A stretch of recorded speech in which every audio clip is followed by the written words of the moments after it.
আমার সেল আছে কিন্তু সুযোগ খোঁজে সুযোগ খোঁজে যে এই সময় কাজটা চুরি করতে হবে। চুরি যেটা বলে এরকম আর কি। এই অদৃশ্য লসগুলা আর কি আনএন্ট্রি। আপনার প্রতিদিন 1,00,000 টাকা সেল। আমার সেল আছে কিন্তু আমি এই সেলের ভিতরে ধরেন আমার মাসে অ্যাভারেজে 25-30 লাখ টাকার মতো সেল, কম বেশি।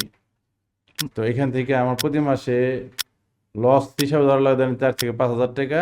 আমার হইলো আমার অজানা লস যেটা সেটা আমি আপনি জানি জানেন না না, আগে। সেটা জানেন না। সেটা ধরে রাখালে যেমন একজনে এক পাতা ওষুধ নিল ভাই, পরে টাকা দেওয়া যাবে না, এন্ট্রি হয় না। হুম, ধরেন একজনে 100 টাকা হাওলাত নিল ভাই, আমাকে 100 টাকা দেন তো, হুম, ধরেন এটা এন্ট্রি হয় না, গেছে। তারপরে ধরেন স্টাফরা অনেক সময় ভাই মানে 500 টাকা দেন, হুম, হুম, এন্ট্রি হয় না।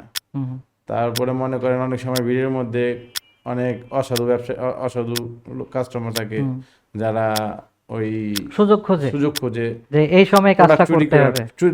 চুরি যেটা বলে চুরি করে নেওয়া যায়, পকেটে করে মানে নেওয়া যায়। স্মার্ট তারা। হ্যাঁ, এরকম আমি গতকালকেও ধরছি এই মতো। অনেকে আছে ধরেন টাকা না দিয়ে প্রোডাক্ট নেয়, এই কয়েকবার ধরছি আমি এই মতো। প্রোডাক্ট নেয়, প্রোডাক্ট নিয়ে কিছুক্ষণ দাঁড়া থেকে বললাম ভাই আমার টাকা দেন, এই মতো আর কি। বাটপা টাইপের কিছু লোক আছে, এরকম শিকার হই। ওইটা আর কি অজানা, যে আমি যেটা ধরতে পারি তো ধরতে পারি, কিন্তু এই মতো হয় যে ওষুধ নেওয়া যায়, টাকাও নেওয়া যায়।